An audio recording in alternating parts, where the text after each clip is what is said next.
अस्सलाम वालेकुम नाजरीन, आप देख रहे हैं साहिब जी टीवी और मेरा नाम है मोहम्मद अब्दुल्ला। नाजरीन, हज़रत अब्दुल्ला बिन मसऊद रज़ी अल्लाह ताला अन्हु रावी हैं कि हज़ूर अकरम सल्लल्लाहु अलैहि वसल्लम ने इरशाद फरमाया, क़यामत के दिन जब हिसाब किताब के लिए बारगाह खुदाबंदी में पेशी होगी तो आदमी के कदम अपनी जगह से सिरक न सकेंगे जब तक कि उससे 5 चीज़ों के बारे में पूछगछ न कर ली जाए। एक सवाल उसकी पूरी ज़िंदगी के बारे में होगा कि किन कामों और मशगलों में उसको ख़त्म किया। दूसरा, उसकी जवानी के बारे में कि किन मशगलों में उसको बसीदा किया। तीसरा और चौथा सवाल मालो दौलत के बारे में कि कहां से और किन तरीकों से और किन ज़राए से इसको हासिल किया था और किन कामों और किन राहों और कामों में इसको सर्फ किया। पांचवा ये कि जो कुछ मालूम था यानी कि इल्म हासिल किया था उस पर कितना अमल किया। नाज़रीन, वीडियो की तरफ बढ़ने से पहले नए वाले दोस्तों से गुजारिश करता चलो कि हमारे इस यूट्यूब चैनल साहिब जी टीवी को सब्सक्राइब कर लीजिए और बेल आइकन पर क्लिक कर लीजिए।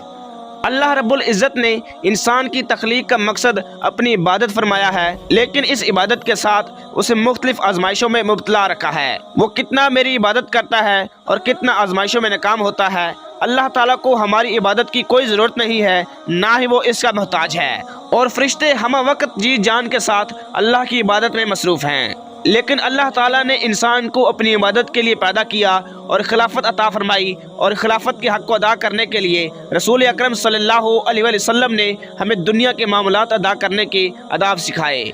इस दुनिया में हर अच्छा काम इबादत है, यहाँ तक कि अपनी ज़ौजा के साथ हुस्न सलूक करना भी, क्योंकि हुस्न सलूक करना अल्लाह का हुक्म है और उसके अहकाम की बजा आवरी ही उसकी इबादत है। हज़ूर अकरम सल्लल्लाहु अलैहि वसल्लम ने हमें कुछ आदाब ज़िंदगी सिखाए हैं और अंदाज़े तंबीहाना है कि पूछगछ इन बातों की होगी ताकि उम्मत इन अमाल व मामलात को ऐसे तरीकों से और हज़ूर सल्लल्लाहु अलैहि वसल्लम के बताए हुए तरीकों से अदा करे। पहली बात जो समझाई और सिखलाई गई है वो ये है कि ज़िंदगी को किन कामों और मशगलों में सर्फ किया, इसका सवाल होगा। और ज़िंदगी गुजारने के लिए हमें कुरान करीम में और अहादीस मुबारका में रहनुमाई फरमाई गई है। दूसरा सवाल ज़िंदगी के एक ख़ास हिस्से से मुतल्लिक है, क्योंकि यही वो वक़्त है कि जिसमें इंसान बनता, संवरता और बिगड़ता है, और इसीलिए इस जवानी के अमाल सालिहा को ज़िंदगी के दीगर अमाल पर सोने और मिट्टी की निस्बत से तबदील किया गया है। तीसरा और चौथा सवाल मालो दौलत का हसूल और उनके खर्च का है, क्योंकि मालो दौलत की तलब और इसका हसूल हर शख्स की तमन्ना होती है।